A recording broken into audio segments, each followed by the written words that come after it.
వ్యక్తి నుంచి ఎటువంటి సమాచారం సేకరిస్తున్నారు? ఇంకా ఎవరైనా చూడడం జరిగిందా? అంటే ఆఖరి క్షణాలు ఎవరైనా చూసారా? సచిన్, అర్ధరాత్రి సమయం కాబట్టి ఇంకా ఎవరు కూడా చూడలేదు. ఎందుకంటే తల్లిని రూమ్ లో బంధించి బయటికి పరిగెత్తుకొని రావడంతో తల్లి కూడా తన వెనకాల రాలేని పరిస్థితి. రోడ్డు పైన ఆ వ్యక్తి ఉండడం పట్ల ఆ వ్యక్తి చూశాడు అనేది మాత్రమే ఇప్పుడు తెలుస్తూ ఉంది. ఇంకొక విషయం కూడా, ఆ అమ్మాయి ఇక్కడికి పారిపోయి తను చెరువులో ఒక విగత జీవిగా మిగిలి ఉండడం అనేది కూడా 16వ రోజు రాత్రి అర్ధరాత్రి జరిగిన ఘటన. 17వ తారీఖున ఉదయాన్నే పోలీసులు గుర్తించిన విషయం కూడా ఇది అని చెప్పుకోవచ్చు. అందుకు ఆ తర్వాత కొన్ని అనుమానాలు వ్యక్తం అయ్యి అప్పుడు తల్లిని విచారించే పనిలో కూడా పోలీసులు పడి తల్లిని పోలీసులు దర్యాప్తు కొనసాగించే భాగంలోనే తను అదుపులోకి తీసుకొని తల్లిని విచారించగా తల్లి వెల్లడించిన మాటలు, మాకు గొడవ అయ్యింది, మా గొడవ వల్లే ఇద్దరం మాట పెరగడంతో ఇంట్లోనే వస్త్రాలన్నీ కూడా విప్పేసి వీధుల్లో నాకు డోర్ లాక్ చేసి బయటికి పరిగెత్తింది అని చెప్పేసి కూడా, ఎందుకంటే మెంటల్ గా తను చెప్పుకొస్తున్న మాట నాకు పదే పీడకలలు పడుతున్నాయి అని చెప్పుకొచ్చింది. అందుకు అదేమైనా కారణం అయి ఉంటుందేమో. అప్పటికి నేను బయటికి రావడానికి ప్రయత్నించినప్పటికీ బయట నుంచి గడియ పెట్టడంతో కూడా నేను బయటికి పరిగెత్తుకొని రాలేని పరిస్థితి ఏర్పడింది అని చెప్పేసి తల్లి పోలీసులకు తల్లి ఎప్పుడు పోలీసును ఆశ్రయించారు? ఎందుకంటే గడియ పెట్టేసి వెళ్ళిపోయిందంటే వెంటనే ఎవరో పిలవడమో లేకపోతే అలర్ట్ చేయడమో, లేకపోతే లీస్ట్ కండిషన్స్ ఇంకా తన చేతుల్లో ఏది లేదు అనుకున్నప్పుడు పోలీసును ఆశ్రయించే అవకాశం ఉంటుంది. అటువంటి ప్రయత్నాలు ఏమైనా చేస్తుందా తల్లి? తల్లే ఇప్పుడు పోలీసులకు కూడా నా కూతురు ఇలా చేసింది అని చెప్పేసి తెల్లవారుజామునే అంటే 2 గంటలకు ఈ ఘటన జరిగినప్పటికీ 3:30 గంటల ప్రాంతంలో పోలీసులకు సమాచారం, అంటే ఫోన్ ద్వారా సమాచారం ఇవ్వడంతో పోలీసులు వచ్చి గడియ ఓపెన్ చేయడం కూడా జరిగినట్టుగా పోలీసులు వెల్లడించిన మాట. ఆ తర్వాతే ఇదంతా కూడా ప్రాసెస్ అంతా మొదలుపెట్టి ఆమెను వెతికే ప్రయత్నంలోనే ఆ సీసీ ఫుటేజ్ ఆధారంగా అక్కడికి చెరువు దగ్గరికి పోలీసులు చేరుకోవడం కూడా జరిగినట్టుగా తెలుస్తోంది.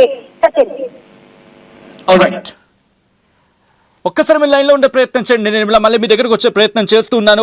ఆ విజువల్స్ ఇప్పుడే కనుక ఎవరైనా చూడండి చెప్పే ప్రయత్నం చేస్తున్నాను. హైదరాబాద్లో దారుణం జరిగింది. ఒక మహిళ అర్ధరాత్రి, అది కూడా ఎక్కడో తెలుసా? ఎక్కడెక్కడో కాదు, ఏకంగా హైదరాబాద్ పీర్జాదిగూడ శంకర్ నగర్లో జరిగిన సంచలనం ఇది. హైదరాబాద్ పీర్జాదిగూడ శంకర్ నగర్లో సంచలనం నమోదైంది. తల్లిని ఇంట్లో బంధించి అర్ధరాత్రి వేళ నగ్నంగా వీధులోకి పరిగెత్తింది యువతి. ఆ దగ్గరలో ఉన్న గుడిలో చీర ఎత్తుకు వెళ్ళింది ఆ యువతి. సీసీ కెమెరాలో రికార్డ్ అయ్యాయి ఆ దృశ్యాలు. ఇవాళ ఉదయం పీర్జాదిగూడ చెరువులో నిర్జీవంగా తేలింది ఆ యువతి. ఇదే ప్రస్తుతం అందరినీ కలవరపరుస్తూ ఉంది, ఆందోళన కలిగిస్తూ ఉంది. ఇక్కడ ఒక్కొక్క పాయింట్ని డికోడ్ చేద్దాం అండ్ మీరు కూడా చెప్పే ప్రయత్నం చేయండి. బికాస్ చాలా సందర్భాల్లో మీరు చెప్పిన పాయింట్లు, మీరు లేవనెత్తిన అనుమానాలు పోలీసుల ఇన్వెస్టిగేషన్కి ఉపయోగపడిన సందర్భాలు కూడా కోకోలని చెప్పుకోవడంలో అతిశయోక్తి లేదు ఇక్కడ. అయితే ఆ యువతిని సాఫ్ట్వేర్ ఇంజనీర్ తేజస్వినిగా గుర్తించారు. పీడకలలు వస్తున్నాయని తల్లితో చెప్పుకొచ్చింది తేజస్విని. అయితే శంకర్ నగర్లో 1 నెల రోజుల కోసం అద్దెకు దిగారు తల్లి కూతురులు. అసలు తేజస్విని మందిరంలో ఉన్న చీరను ఎందుకు ఎత్తుకెళ్ళింది? ఎవరైనా చంపేశారా, లేకపోతే తాని ప్రాణాలు తీసుకుందా అని అన్ని కోణాలు కూడా ప్రస్తుతం పోలీసుల దర్యాప్తు జరుగుతూ ఉంది. ఈ ఘటన మిమ్మల్ని కాస్త కలవరపరచచ్చు అండ్ ఈ కథనం మిమ్మల్ని కాస్త కలవరపరచచ్చు. దీనికి సంబంధించి తగిన జాగ్రత్తలు తీసుకోవాలని ఆర్టీవీ సూచించడం జరుగుతోంది. This is disturbing content, video description is highly advised. ఇక్కడ ఒక్కొక్క పాయింట్ని డికోడ్ చేద్దాం. ది వెరీ ఫస్ట్ పాయింట్, ఆ మహిళ రాత్రి 2 గంటలకి తల్లితో గొడవ పడింది దేనికి? ఫస్ట్ ఏంటి? ది వెరీ ఫస్ట్, ఎందుకు గొడవ పడింది? ఇక రెండో కారణం, గొడవ పడిన తర్వాత ఒకవేళ తల్లితో ఇబ్బంది ఉంటే పోలీసులకు ఇన్ఫామ్ చేయడమో లేకపోతే ఫ్యామిలీకి ఇన్ఫామ్ చేయడమో చెయ్యాలి. కానీ ఇంటికి గడి అంటారు సాధారణంగా, గొళ్ళం అంటాం, గడియ లేకపోతే గొళ్ళం ఎందుకు పెట్టేసి వచ్చేసింది బయటికి? ఇది మూడోది. ఓకే, వచ్చింది కానీ నగ్నంగా ఎందుకు బయటకు వచ్చింది? ఒకవేళ మానసికంగా ఇబ్బంది అనుకుందాం. మానసికంగా ఇబ్బంది అయితే పరుగులు ఎందుకు పెట్టింది? ఒక నగ్నంగా అనుకుంటే, అంటే మానసికంగా అనుకుంటే సాధారణంగా నడిచి వెళ్ళిపోవాలి, లేకపోతే అటు ఇటు కాస్త మానసికంగా ఇబ్బంది అనుకున్నప్పుడు రోడ్డు మీద ఎక్కడో తచ్చాడుతూ కనిపించాలి. పరుగులు పెట్టిన తర్వాత మళ్ళీ అక్కడి నుంచి దగ్గరలో ఉన్న టెంపుల్కి వెళ్ళింది. గుర్తుపెట్టుకోండి, ఇవన్నీ నోట్ చేసుకొని కుదిరితే, బికాస్ మీరు కూడా ఇన్వెస్టిగేషన్ కైండ్ ఆఫ్ ఉంటూ ఉంటారు కాబట్టి టెంపుల్కి వెళ్ళిన తర్వాత టెంపుల్లో ఏం చేసింది, అక్కడ చీరని దొంగతనం చేసింది. దొంగతనం అనలేం కానీ ఎత్తుకెళ్ళిపోయింది.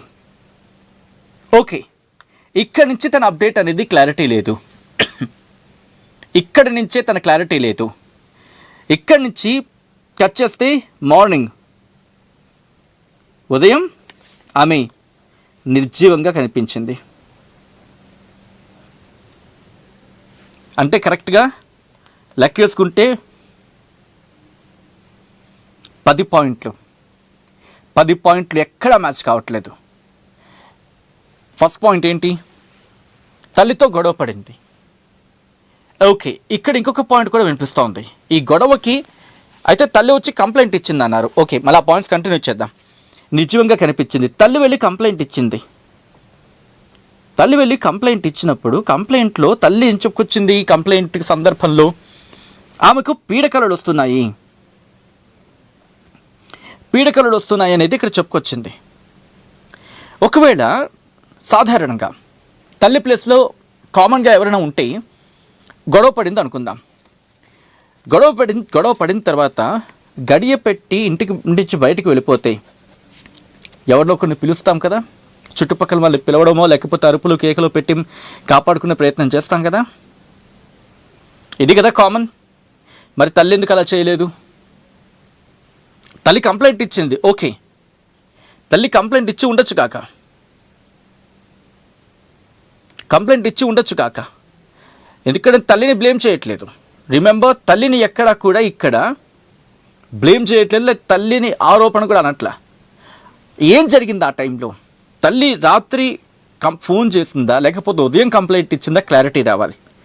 ఇక అక్కడి నుంచి కూతురు గొళ్ళెం పెట్టి ఎందుకు వెళ్ళిపోయింది, ఆ ఇంటికి గడియ పెట్టి ఎందుకు వెళ్ళిపోయింది? తల్లితో గొడవ పడితే పారిపోయి వచ్చేసి ఉండొచ్చు కదా. ఒకవేళ అప్పటికే మానసికంగా ఇబ్బంది పడుతుంది అనుకుందాం తేజస్విని, అలాంటప్పుడు హాస్పిటల్లో చూపించాలి కదా. హాస్పిటల్లో చూపించిందా లేదా ఆ తల్లి? అంతే కదా. ఎవరైనా ఇంట్లో వాళ్ళు బాగాలేకపోతే హాస్పిటల్లో చూపించాలి. సరే, ఇక్కడ వరకు ఒకటి. తల్లితో గొడవ పడినప్పుడు నిండారా బట్టలు వేసుకుని ఉన్న అమ్మాయి అని చెప్పి ఉందనుకుందాం ఆ టైంలో. ఆ తర్వాత నగ్నంగా ఎందుకు మారింది? లేకపోతే నగ్నంగా మారి తల్లితో గొడవ పడిందా? బహుశా తల్లి ఎక్కడ ఈ పాయింట్ చెప్పలేదు అప్ టు మై నాలెడ్జ్. అలా నగ్నంగా ఉన్న మహిళ ఆ తర్వాత ఎందుకు పరుగులు పెట్టింది? పరుగులు పెట్టి గుళ్ళోకి ఎందుకు వెళ్ళింది? గుళ్ళోకి వెళ్ళి చీరను ఎందుకు దొంగతనం చేసింది? చీరను దొంగతనం చేసిన తర్వాత డీటెయిల్స్ కంప్లీట్గా చూస్తే ఆమె నిజంగా కనిపించింది అంటూ మరణించి ప్రాణాలు కోల్పోయి కనిపించింది ఆ చెరువులో అనేది వినిపించమాట.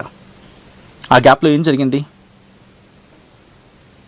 ఒక క్వశ్చన్ రైస్ అవుతుంది. భాను చెప్తున్నారు, గ్యారంటీ ట్రాప్డ్ దిస్ ఫ్యామిలీ.